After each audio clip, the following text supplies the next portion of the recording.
What's in your investment portfolio? Is it time to make any changes? As a self-direct investor, these are great questions to ask yourself from time to time.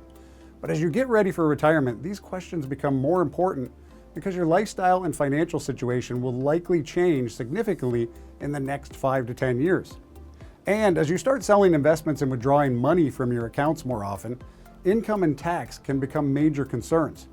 Before we go through how to conduct a portfolio tune-up, it's critical that you already have a retirement budget, as it will give you an idea of what income you need to generate from your investments. If you need help with creating one, check out the previous lesson in this course. Now, on to our portfolios. Consider this line of questions to help assess where your retirement portfolio may stand. Do you have enough investments? Are your assets diversified? And are those assets in suitable accounts? Let's look at an example of how someone could go through this exercise, and I encourage you to follow along with your own portfolio. Meet Andy. He's 60 years old and wants to retire when he's 65. According to his retirement budget, his expected retirement income from pensions doesn't quite cover his expenses. To make up the shortfall, he needs an extra $5,200 a year, or around $450 a month.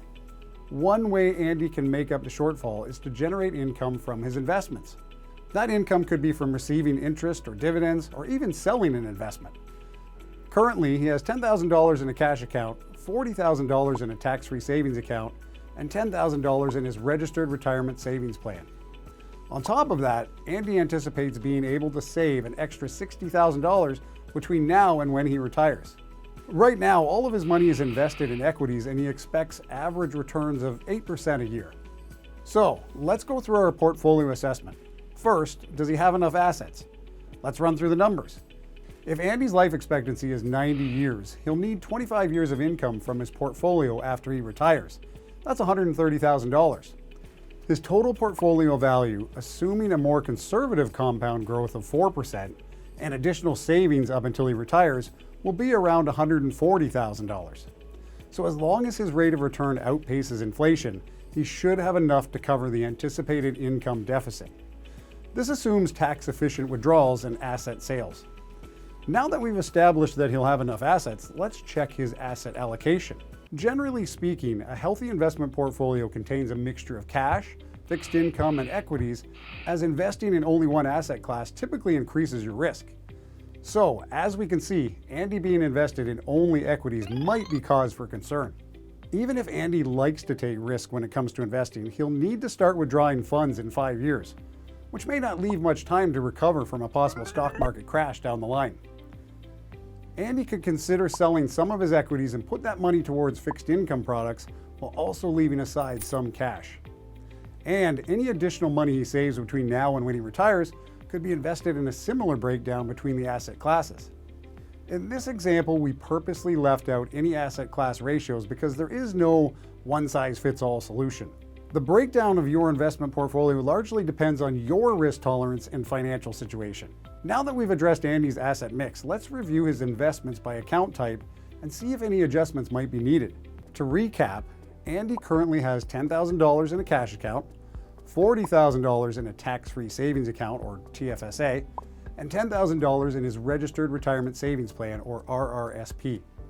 Most Canadians should look to maximize TFSA and RRSP contributions.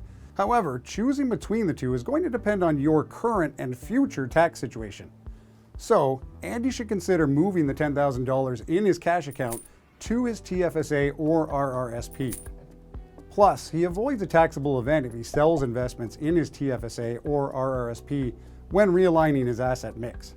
During retirement, it's important to keep your income as low as possible to pay less taxes and to maximize government benefits like old age security. So consider that withdrawals from a TFSA are tax-free and withdrawals from an RRSP are taxed as ordinary income. Now that we've reviewed Andy's situation, a retirement tune-up of Andy's portfolio could look like this. He may contribute the assets in his cash account and any future savings to his TFSA or RRSP, depending on his current and future tax situation. And he may sell some of his equities in his TFSA or RRSP to buy some fixed income and leave some cash set aside. Although this example was very basic, your personal situation may have many different factors to consider. If you feel uncomfortable going through this type of exercise on your own, consult a financial advisor or a tax professional for support. And there you have it. By answering 3 questions, you can give your investment portfolio a retirement-ready tune-up. As we conclude this course, it's important to remember that retirement planning is a personal journey. The key is to tailor your plan to your unique needs and goals. By following the steps outlined in this course, you've taken actions towards a happy and secure retirement. But if you're looking for more retirement-related content, check out one of our masterclasses or live webinars.